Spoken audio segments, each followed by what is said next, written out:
आज हम लोग देखने वाले हैं जय कृष्णमूर्ति के अकेलापन पर विचार। प्रश्नकर्ता पूछते हैं, मुझे यह एहसास होने लगा है कि मैं बिल्कुल अकेला हूँ, मुझे क्या करना चाहिए। इस पर कृष्णमूर्ति का जवाब है, प्रश्नकर्ता जानना चाहते हैं कि वह अकेलापन क्यों महसूस कर रहे।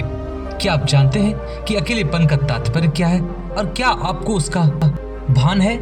मुझे तो शक है, क्योंकि हमने तमाम किस्म की गतिविधियों में, किताबों में, रिश्तों में, विचारों में खुद को बुरी तरह से बेड़ा गर्क करके रखा है और यही सब हमें अकेलेपन का एहसास नहीं होने देता है। अकेलेपन से हमारा क्या अभिप्राय है? यह पास में कुछ नहीं होने का, असाधारण रूप से अनिश्चित होने का, कोई आश्रय न होने का भाव है। यह सूनेपन, खालीपन और कुंठा का एहसास है। मुझे यकीन है कि हम सभी ने कभी न कभी अकेलापन को भोगा है। जो खुश हैं और जो खुश नहीं है सभी ने, जो कर्मरत हैं और जो ज्ञान में लिप्त हैं सभी ने उस अकेलेपन को झेला है। वे सभी इससे परिचित हैं। ये एक वास्तविक, कभी न खत्म होने वाली पीड़ा का एहसास है। ऐसी पीड़ा जिसे कभी छिपाया नहीं जा सकता, हालांकि हम उससे छिपाने की कोशिश करते रहते हैं। आइए इस समस्या पर हम पुनः विचार करें और देखें कि वास्तव में क्या होता है। आप करते क्या हैं जब आपको अकेलेपन का एहसास होता है? आप अपने अकेलेपन के इस एहसास से बचना चाहते हैं। आप किसी पुस्तक में डूबने का प्रयत्न करते हैं, किसी नेता का अनुगमन करने लगते हैं, या सिनेमा चले जाते हैं, या सामाजिक दृष्टि से खूब सक्रिय बन जाते हैं, या उपासना और प्रार्थना में डूब जाते हैं, या चित्र बनाते हैं, अथवा अकेलेपन पर कोई कविता रच लेते हैं। यही है जो वास्तव में हुआ करता है। अकेलेपन का, उसकी पीड़ा का, उसके अतल भय का जैसे ही आपको भान होता है, आप कोई पलायन, कोई बचाव की रास्ता ढूंढ लेते हैं। यह पलायन अधिक महत्वपूर्ण होता चला जाता है और इसलिए आपकी गतिविधियां, आपका ज्ञान, आपके देवता, आपके रेडियो सभी महत्वपूर्ण बन जाते हैं। यही होता है ना। जब आप गौण मूल्यों को महत्व देते हैं तो वे आपको कष्ट और अवस्था में ले जाते हैं। गौण मूल्य अनिवार्यतः ऐन्द्रिक मूल्य होते हैं और इन पर आधारित आधुनिक सभ्यता आपको पलायन मुहैया कराती है। आपको नौकरी, धंधा, आपके परिवार, आपके नाम, आपके अध्ययन के माध्यम से, चित्रकारी वगैरह के माध्यम से पलायन, हमारी समस्त संस्कृति इसी पलायन पर आधारित है। हमारी सभ्यता की नींव इसी पर टिकी है और यही एक हकीकत है। क्या आपने कभी एकाकी होने की कोशिश की है?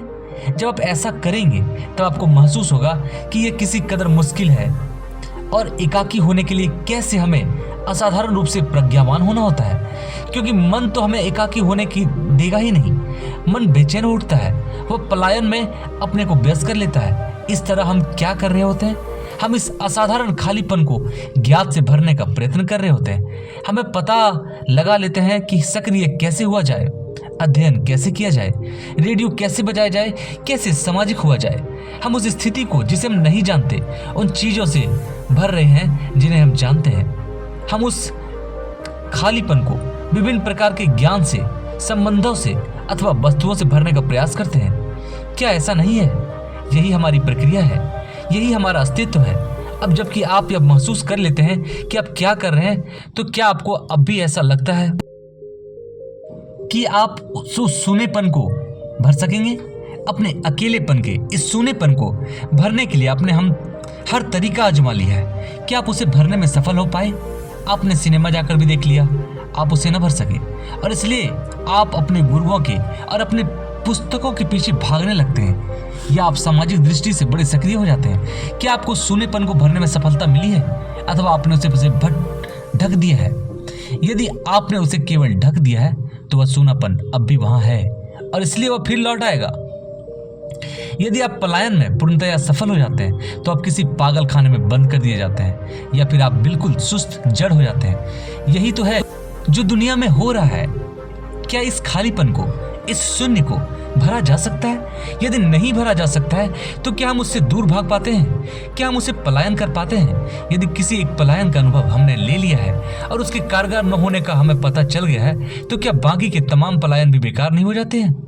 इस बात से कोई अंतर नहीं पड़ता कि आप इस रिक्तता को, खालीपन को इससे भरते हैं या इससे। तथाकथित ध्यान भी एक पलायन ही है। पलायन का ढंग बदल देने से कोई खास फर्क नहीं पड़ता। तब आप कैसे पता लगाएंगे इस अकेलेपन का क्या किया जाए, करना क्या है? ये आप तभी जान सकते हैं जब आप पलायन करना बंद कर देते हैं। क्या ऐसा नहीं है? जब आप जो हैं उसका सामना करने के लिए तैयार हैं, जिसका अर्थ है कि आप रेडियो ना बजाएं, जिसका अर्थ है कि आप इस सभ्यता से मुंह फेर लें, तभी उस अकेलेपन का अंत हो पाता है, क्योंकि तब उसमें आमूल परिवर्तन हो जाता है। वह अब अकेलापन नहीं रह जाता। यदि आप जो है उसे समझ लेते हैं तो जो है वही यथार्थ है।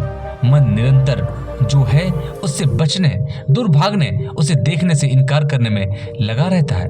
वह स्वयं अपनी बाधाएं निर्मित कर लेता है, क्योंकि हमारी इतनी अधिक अड़चनें हैं जो हमें देखने से रोकती है।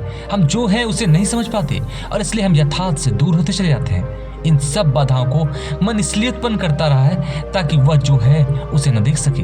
जो है उसे देखने के लिए न केवल अत्यधिक सामर्थ्य एवं जागरूकता की आवश्यकता होती है, बल्कि इसमें यह भी नियत है कि आप उस सब में सबसे मुंह मोड़ लें जिसे आपने ही खड़ा किया है, यानी अपने बैंक खाते से, अपनी ख्याति से और हर उस चीज से जिसे हम सभ्यता की संज्ञा देते हैं। जब आप जो है उसे देख पाते हैं तो आपकी समझ में आ जाता है कि अकेलापन रूपांतरित कैसे किया जा सकता है। धन्यवाद दोस्तों, चैनल पर बने रहें, वीडियो को लाइक करें, सब्सक्राइब करना ना भूलें। Thank you so much.